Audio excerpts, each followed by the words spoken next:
but we do have breaking news of sorts because Kyle Shanahan is speaking to the media as part of OTAs for the first time this offseason. And among the things that he said, Ricky Pearsall's hurt. Ricky Pearsall has a hamstring injury and will not return until training camp. Oh, boy. That's in late July. Right. That's in August. Training camp. Yes. We're about to be in June, so there will be no June and there will not be much of a July. This is essentially saying that for the next 8 weeks or so, Ricky Pearsall, OTAs, mini camp, and then who knows after that. But Ricky Pearsall is down with a hamstring injury and will be missing the offseason activities. That is really bad news. It's terrible news. For a team that is already, in my opinion, thin at wide receiver, and you're trying to continue to develop that rapport with Brock Purdy. The rapport you couldn't develop last year because he got shot.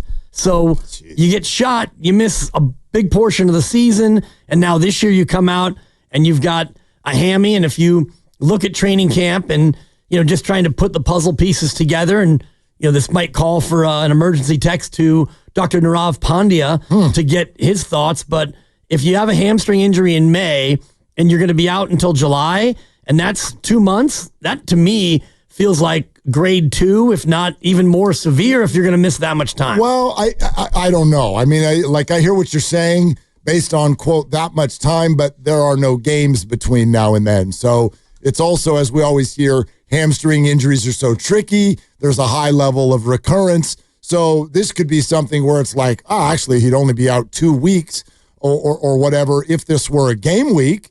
But why would we push this? Why would we push this for minicamp? That's fair. You know what I mean? So it may just be one of those things where they're like, let's play this really, really safe.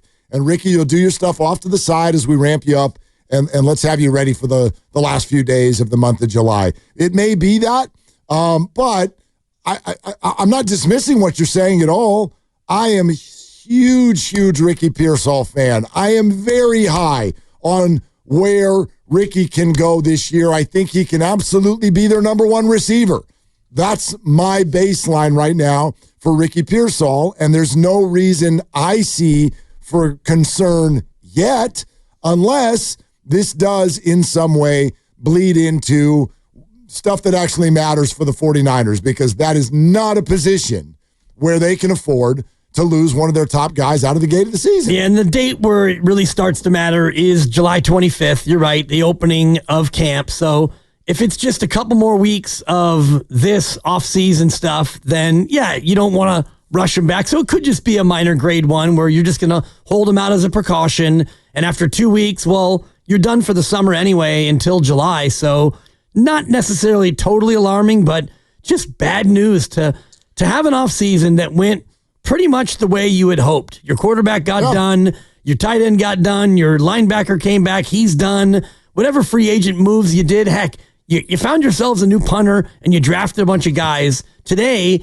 was supposed to be a day of all positive news, and now it comes out that he's got a hamstring. That's a bummer. Okay, I got a little bit more on it. Okay, Kyle Shanahan said Pearsall, he used the word tweaked.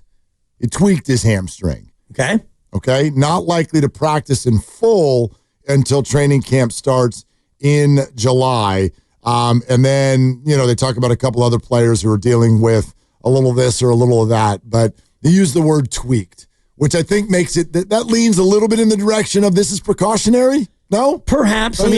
I wonder if Steph Curry's would have been characterized as a tweak. And ultimately, I'm sure Ricky Pearsall will get an MRI as soon as today, and it will either be revealed or not revealed, the relative grade of said tweak. I don't know if it happened today, but he was working today, but on the side.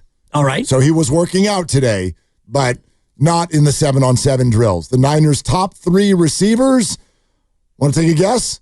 Top 3 receivers today. Are we doing stats? We're 7-on-7 drills. May 29th. No. Just who went out there to be their receivers. I'm not talking about who got catches. Oh, I thought you had numbers. No, over like there. just like who they sent out there. Gotcha. Who they sent out there as their 1, 2, and 3. Well, Juwan Jennings. That's correct. Jacob Cowing. That's correct. And I would guess Demarcus Robinson. Very good. Those are your top 3 receivers.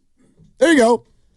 Yeah, nice. I mean, it's exciting. And you've got Cowing, who barely played last year. Jawan, man, he had a monster year. And Demarcus Robinson, who I would anticipate gets suspended for 2, maybe 3 games.